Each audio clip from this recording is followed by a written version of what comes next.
दो बड़े मंत्रियों की बात हमने आपको सुनवाई। मोदी कैबिनेट में ऊर्जा मंत्री मनोहर लाल खट्टर ने भी आज अपने मंत्रालय पहुंचकर कार्यभार संभाल लिया। इस दौरान मंत्रालय के कर्मचारियों ने उनका जबरदस्त तरीके से स्वागत भी किया।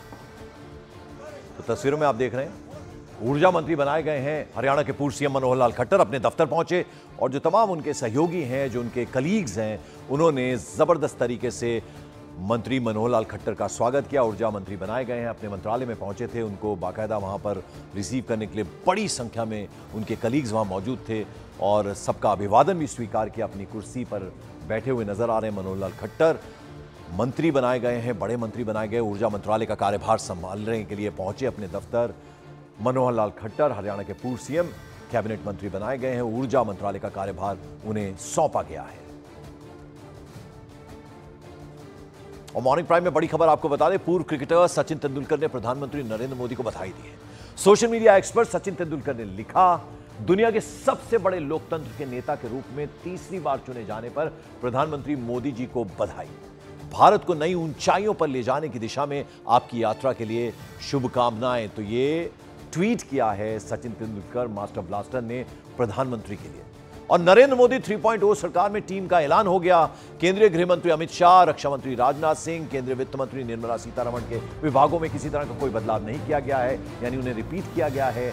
अमित शाह पहले ही की तरह गृह मंत्री रहेंगे, राजनाथ सिंह रक्षा मंत्री और निर्मला सीतारमण वित्त मंत्री बनाई गई हैं। एस जयशंकर पहले ही की तरह एक्सटर्नल अफेयर्स मिनिस्ट्री देख रहे हैं। नितिन गडकरी सड़क परिवहन मंत्रालय संभालते रहेंगे। हरदीप सिंह पुरी पेट्रोलियम मंत्री बने रहेंगे। उनके अलावा पीयूष गोयल वाणिज्य मंत्रालय की जिम्मेदारी संभाल रहे हैं। धर्मेंद्र प्रधान को एचआरडी मिनिस्ट्री की जिम्मेदारी दी गई है। अलावा इनके अजय टम्टा और हर्ष मल्होत्रा को सड़क परिवहन राज्य मंत्री बनाया गया है। तो वहीं केंद्रीय मंत्री अश्विनी वैष्णव को तीन विभाग सौंपे गए हैं। तीनों अहम जिम्मेदारियां रेल मंत्रालय, उसके अलावा आईएनबी यानी सूचना प्रसारण मंत्रालय, साथ ही साथ आईटी मिनिस्ट्री का भी कार्यभार वो संभालेंगे। मनोहर लाल खट्टर, अब से कुछ देर पहले उनकी तस्वीरें हम आपको दिखा रहे थे, हरियाणा के पूर्व मुख्यमंत्री हैं। उन्हें ऊर्जा मंत्रालय की अहम जिम्मेदारी दी गई है। साथ ही साथ शहरी विकास मंत्रालय का जिम्मा भी उन्हें सौंपा गया है। एक और दिग्गज है बीजेपी के और वो है मध्य प्रदेश के पूर्व सीएम शिवराज सिंह चौहान। इन्हें कृषि मंत्रालय यानी एग्रीकल्चर मिनिस्ट्री के अलावा पंचायती राज एवं ग्रामीण विकास मंत्रालय की भी अहम जिम्मेदारी सौंपी गई है।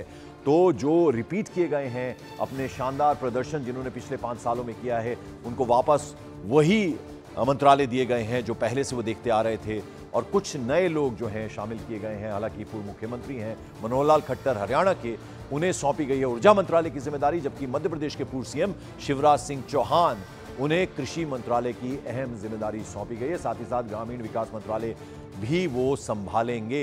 ज्योतिरादित्य सिंधिया दूरसंचार मंत्री बनाए गए हैं। ये एक और अहम चेहरा है, कांग्रेस से बीजेपी में आए थे। मनसुख मांडविया पिछली बार हेल्थ मिनिस्टर थे, इस बार श्रम और खेल मंत्री उन्हें बनाया गया है। तो 3.0 मोदी का हम आपको बता रहे मंत्रिमंडल किस तरह। गिरिराज सिंह कपड़ा मंत्री बनाए गए हैं। तो ये एक एक करके तस्वीरें हम आपको दिखा रहे हैं उन मंत्रियों की। प्रहलाद जोशी उपभोक्ता मामलों के मिनिस्टर बनाए गए हैं। और तीसरी बार प्रधानमंत्री पद की शपथ लेने के बाद प्रधानमंत्री मोदी फुल एक्शन में नजर आ रहे हैं। पहली कैबिनेट बैठक में जहां कई अहम फैसले लिए गए, तो वहीं सूत्रों के मुताबिक प्रधानमंत्री नरेंद्र मोदी ने अपने मंत्रियों को सख्त हिदायत दी है। मंत्रियों को बेवजह की बयानबाजी से बचने के लिए कहा गया है।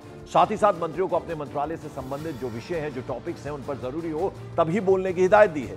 दूसरी तरफ मंत्रियों से वक्त की पाबंदी यानी समय से मंत्रालय पहुंचे, यह कहा गया है। पीएम मोदी ने कहा कि समय से मंत्रालय पहुंचने पर कर्मचारियों पर भी उसका अच्छा असर पड़ता है। यानी अगर आप उस डिपार्टमेंट, उस मंत्रालय को हेड करते हैं, टाइम पे आते हैं, वक्त के पाबंद होते हैं, तो जो आपके नीचे काम करने वाले लोग हैं, जो कर्मचारी हैं, जो आपका स्टाफ है, जो आपके कलीग्स हैं, उन पर अच्छा असर पड़ता है। वहीं मंत्रियों को अपने एमओएस को भी फाइल भेजने के लिए कहा गया है और मंत्रालय के फैसलों में राज्य मंत्री को भी शामिल करने की हिदायत दी गई। यानी जो भी आप अहम फैसले लेते हैं उसमें जो राज्य मंत्री हैं और एमओएस जो हैं, उनको भी उन फैसलों में शामिल किया जाए। यानी एक जॉइंट फैसले जो हैं वो होने चाहिए। ये भी सख्त हिदायत दी गई है प्रधानमंत्री की तरफ से।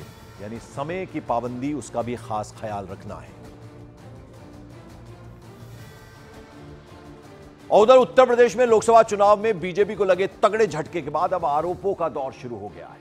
मुजफ्फरनगर लोकसभा सीट से करारी हार के बाद पूर्व केंद्रीय मंत्री संजीव बालियान ने संगीत सोम पर पार्टी से कार्रवाई की मांग कर दी। संजीव बालियान ने संगीत सोम पर समाजवादी पार्टी के उम्मीदवार की मदद करने का आरोप लगाया। संजीव बालियान के इन आरोपों पर संगीत सोम आज अब से कुछ देर बाद प्रेस कॉन्फ्रेंस भी कर सकते हैं, जो खबर आ रही है। यानी संगीत सोम पर समाजवादी पार्टी के जो कैंडिडेट हैं उनको एक तरह से सपोर्ट करने की बात सामने आ रही है। और ये आरोप लगाया है संजीव बालियान ने। मुजफ्फरनगर से करारी हार उनकी हुई, उसके बाद संगीत सोम पर उन्होंने सीधे सीधे आरोप लगाया। एसपी उम्मीदवार की उन्होंने मदद की है और उन पर लिहाजा कार्रवाई की जाए। अब इसका जवाब जो है वो संगीत सोम देंगे। अब से कुछ देर बाद आज प्रेस कॉन्फ्रेंस भी कर सकते हैं संगीत सोम। जो संगीन आरोप लगाए गए हैं संजीव बालियान की तरफ से, आरोप कोई बहुत छोटे आरोप नहीं, बड़ा आरोप है कि समाजवादी पार्टी का जो कैंडिडेट था उन्हें सपोर्ट किया गया, उन्हें मदद की गई, ऐसा कहना है संजीव बालियान का।